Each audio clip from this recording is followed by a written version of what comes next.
Assalamualaikum warahmatullahi wabarakatuh. Kami dari kelompok 6 akan mempresentasikan hasil diskusi kami mengenai pengolahan limbah anorganik atau daur ulang. Adapun anggota kelompok 6 yang pertama ada Dea Aprila Gardinia dengan NPM 201302303. Yang kedua ada Dini Cahyani dengan NPM 201302309.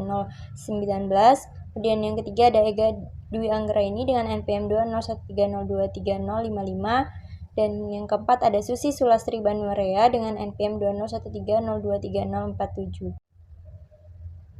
Adapun topik pembahasan, yang pertama ada pengertian sampah, yang kedua jenis sampah berdasarkan sifatnya, yang ketiga pengertian sampah anorganik, yang keempat pemanfaatan limbah anorganik, yang kelima proses atau tahapan daur ulang, dan yang keenam yaitu keuntungan daur ulang sampah anorganik. Sampah adalah suatu bahan yang terbuang atau dibuang dari sumber hasil aktivitas manusia maupun alam yang belum memiliki nilai ekonomis. Sampah merupakan material sisa yang tidak diinginkan setelah berakhirnya suatu proses. Sampah didefinisikan oleh manusia menurut derajat keterpakaiannya. Dalam proses-proses alam sebenarnya tidak ada konsep sampah, yang ada hanya produk-produk yang dihasilkan setelah dan selama proses alam tersebut berlangsung. Akan tetapi, karena adanya kehidupan manusia didefinisikan konsep lingkungan, maka sampah dibagi menurut jenis-jenisnya. Sampah berdasarkan sifatnya dibagi menjadi dua. Yang pertama adalah sampah organik, yaitu sampah yang mudah membusuk seperti sisa makanan, sayur-sayuran, daun-daunan kering, dan sebagainya. Dan yang kedua ada sampah anorganik. Sampah anorganik ini merupakan sampah yang tidak mudah membusuk, seperti wadah plastik, pembungkus makanan, kertas, plastik dan mainan, botol dan gelas minuman, kaleng, kayu, dan sebagainya. Dapat dilihat ya pada gambar ini, itu ada dua jenis sampah. Yang pertama itu organik dan yang kedua anorganik. Oke, selanjutnya kita akan membahas mengenai pengertian dari sampah anorganik.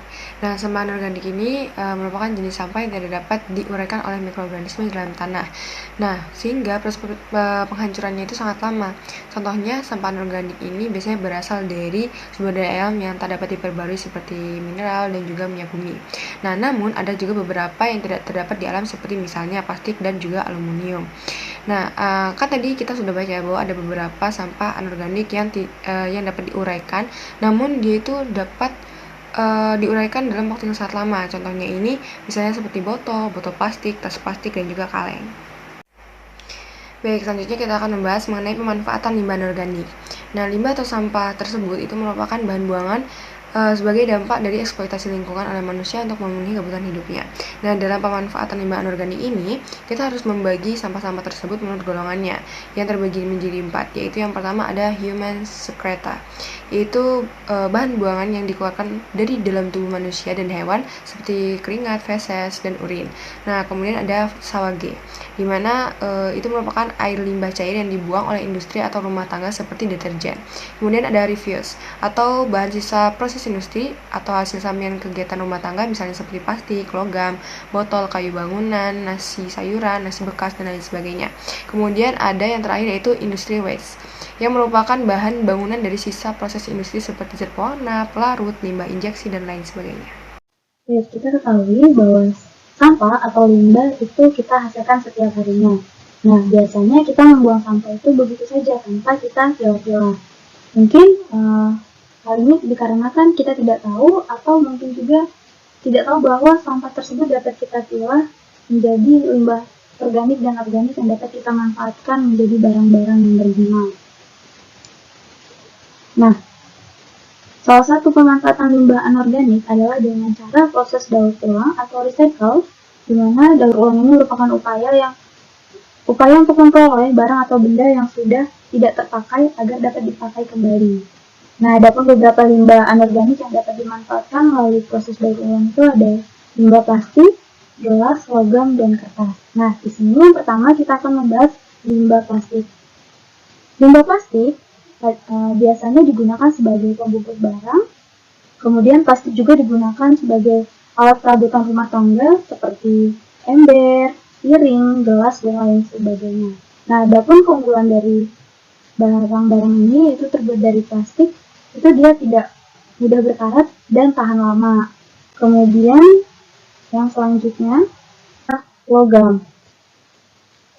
Limbah yang terbuat dari bahan logam itu seperti besi, kaleng, aluminium, timah, dan lain sebagainya.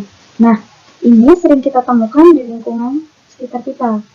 Misalnya sampah dari bahan kaleng yang biasanya paling banyak kita temukan dan paling mudah dimanfaatkan menjadi barang yang bermanfaat. Nah, sampah dari bahan kaleng ini dapat dijadikan berbagai jenis barang kerajinan yang bermanfaat. Misalnya dijadikan tempat sampah, vas bunga, gantungan kunci, celengan, gift box, dan lain sebagainya. Baik, yang selanjutnya yaitu limbah gelas atau kaca. Limbah gelas atau kaca yang sudah pecah itu dapat didaur ulang kembali menjadi barang-barang seperti barang semula atau menjadi barang-barang lain seperti botol yang baru, vas bunga, kemudian cenderamata atau hiasan-hiasan lain yang mempunyai nilai artistik dan ekonomis. Kemudian yang terakhir yaitu limbah kertas. Sampah kertas itu kelihatannya memang mudah hancur ya, dan tidak berbahaya seperti sampah plastik. Namun walau bagaimanapun yang namanya sampah pastinya akan menimbulkan masalah jika berserakan begitu saja. Nah, sampah dari kertas ini ternyata dapat didaur ulang, baik secara langsung maupun tidak langsung.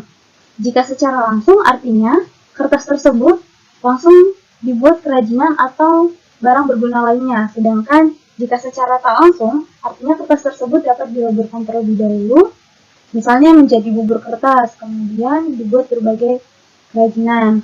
Adapun hasil daur ulang dari limbah kertas ini itu banyak sekali ragamnya, seperti ada kotak hiasan, sampul buku, bingkai foto, tempat pensil, dan lain sebagainya.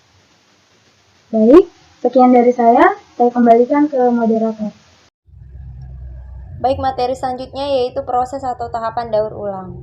Berikut ini merupakan tahapan dari kegiatan daur ulang. Yang pertama, mengumpulkan, yakni mencari barang-barang yang telah dibuang seperti kertas, botol air mineral, dus susu, kaleng, dan lainnya. Kemudian yang kedua, memilah, yakni mengelompokkan kaca, kertas, dan plastik. Yang ketiga, menggunakan kembali. Setelah dipilah, carilah barang yang masih bisa digunakan kembali secara langsung. Kemudian bersihkan terlebih dahulu sebelum digunakan. Yang keempat, mengirim. Mengirim sampah yang telah dipilah ke tempat daur ulang sampah atau menunggu pengumpul barang bekas keliling yang akan dengan senang hati membeli barang tersebut. Dan yang kelima, lakukan daur ulang sendiri. Jika mempunyai waktu dan keterampilan, kenapa tidak melakukan proses daur ulang sendiri dengan kreativitas?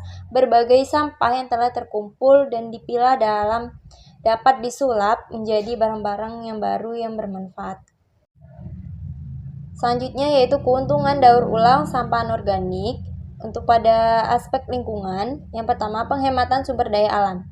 Pemenuhan bahan baku pabrik dari hasil pemulungan sampah menyebabkan penggunaan bahan baku yang berasal dari alam menjadi berkurang dan dapat ditekan. Selanjutnya, bahan baku dari alam dapat digunakan untuk proses produksi yang memiliki nilai tambah lebih tinggi. Seperti contoh, setiap ton daur ulang baja dapat menghemat 1,5 ton biji besi dan 3,6 barel minyak atau menghemat 67% energi.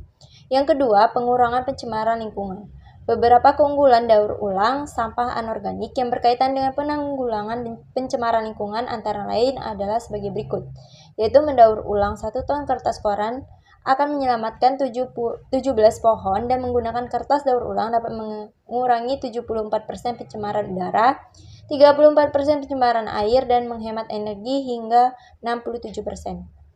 Kemudian, usaha daur ulang sampah anorganik seperti kaca, plastik, kertas koran, kaleng, besi dapat mengurangi tumpukan sampah kota hingga 25%.